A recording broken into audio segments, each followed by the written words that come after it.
এই শ্রীমঙ্গল আমাকে ভুলে যেতে পারে, কিন্তু আমি বলতে পারবো না এই শ্রীমঙ্গলকে। কারণ আমি এখানে রেখে যাব হাজারো স্মৃতি, আর আমি ফেলে দিয়ে যাব আমার কিছু দুঃখ কষ্ট, সব ক্লান্তি আমি এখানে রেখে যাব।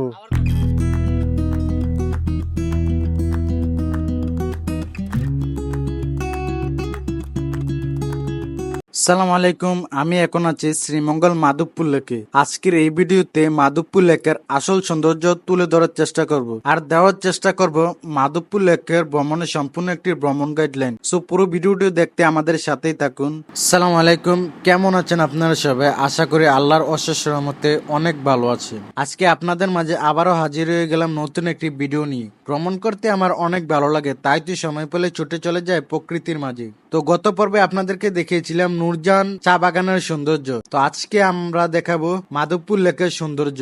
ধারাবাহিকভাবে ভ্রমণের ভিডিওগুলো আপনাদের মাঝে উপস্থাপন করার চেষ্টা করি। আর সবুজের সমারোহ প্রকৃতি এক অপরূপ সৌন্দর্যের লীলাভূমি হলো শ্রীমঙ্গল। শ্রীমঙ্গলে একটি জায়গা আছে, সেটা হলো মাধবপুর লেক। আর আজকে আমাদের মিশন হচ্ছে মাধবপুর লেক। তো এখন আমরা চলে যাচ্ছি মাধবপুর লেকের উদ্দেশ্যে। তো মাধবপুর লেকের সৌন্দর্যগুলো আমি আপনাদের মাঝে এই ভিডিওতে উপস্থাপন করব।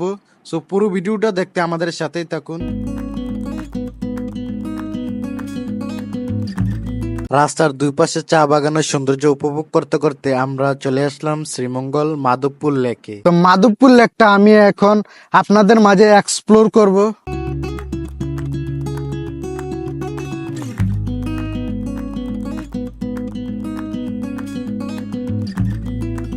মাধবপুর লেক মৌলভীবাজার জেলার কমলগঞ্জ উপজেলার মাধবপুর ইউনিয়নে অবস্থিত।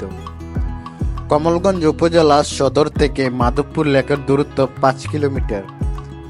1965 সালে চা বাগানের টিলায় বাঁধ দিয়ে পানি জমিয়ে এই লেক তৈরি করা হয়।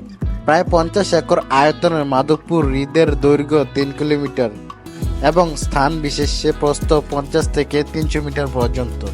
মাধবপুর লেককে ঘিরে রয়েছে ছোট বড় পাহাড় ও টিলা, আর টিলায় রয়েছে সুদৃশ্য চা বাগান। ন্যাশনাল টি কোম্পানির মালিকানাধীন মাধবপুর চা বাগানের 11 নম্বর সেকশনে অবস্থিত মাধবপুর লেকের শোভা বাড়ায় সাদা ও নীল পদ্ম ফুল। শীতকালে এই লেকে অনেক অতিথি পাখিরও আগমন ঘটে। পর্যটকদের নিরাপত্তা এবং চা বাগানের ব্যবস্থাপনার কথা বিবেচনা করে মাধবপুর লেকে সকাল 8টা হতে সন্ধ্যা 6টা পর্যন্ত ভ্রমণকারীদের অবস্থান করতে দেওয়া হয়। হাতে সময় থাকলে মাধবপুর লেকে ঘুরে আসতে পারেন। 5 কিলোমিটার দূরত্বে অবস্থিত বীরশ্রেষ্ঠ সিপাহী হামিদুর রহমানের স্মৃতিসৌধ দেখতে।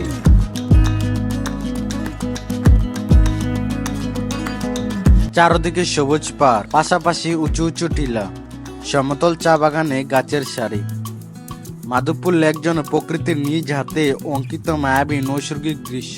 সুনীল আকাশ আর গাঢ় সবুজ পাহাড়, শিল্পীর তুলিতে আঁকা ছবির মতো চা বাগানের এই মনোরম দৃশ্য আকর্ষণ করে নিয়ে যাবে ভিন্ন জগৎ। কমলগঞ্জ উপজেলার মাধবপুর ইউনিয়নের পাত্রকলা চা বাগানের মাধবপুর লেকটির অবস্থান। খানাখন্দে ভরা চা বাগানের রাস্তা দিয়ে এই লেকে যেতে হয়। মাধবপুর লেকের জলমল পানি, ছায়া, সুনিবিড় পরিবেশ, শাপলা শালুকের উপস্থিতি মনোমুগ্ধকর অনুভূতি জন্ম। 10টি বাঘ নিয়ে একে বেঁকে পাহাড়ের ভিতরে তার চলা। শীতকালে অতিথি পাখির দল আসে এই হ্রদের জলে গোলপাতার ফাঁকে ফাঁকে ফুটে আছে নীল শাপলা। হ্রদের দুই পাশে টিলায় টিলায় ছড়ানো চায়ের গাছ। চা বাগান কর্তৃপক্ষ চা বাগানের টিলার নিচে লেকের পার ঘেঁষে হাঁটার জন্য সরু পথ করে দিয়েছে। টিলার উপর আছে খড়ের তৈরি তাঁবু। মাধবপুর লেকে একসঙ্গে জল, পাহাড়, চা বাগান, একটা বন নির্জনতা আছে। তবে সন্ধ্যা 6টার আগে সেই জায়গাটি থেকে বেরিয়ে পড়তে হবে, সেটাই মাধবপুর চা বাগান কর্তৃপক্ষের নির্দেশ। শ্রীমঙ্গল ভ্রমণ সংক্রান্ত আপনার যে কোনো মতামত জানতে পারেন এই কমেন্ট বক্সে, এবং ভিডিওটি ভালো লেগে থাকলে লাইক, কমেন্ট ও শেয়ার করতে ভুলবেন না। দেখা হবে পরবর্তী ভিডিওতে। আল্লাহ হাফেজ।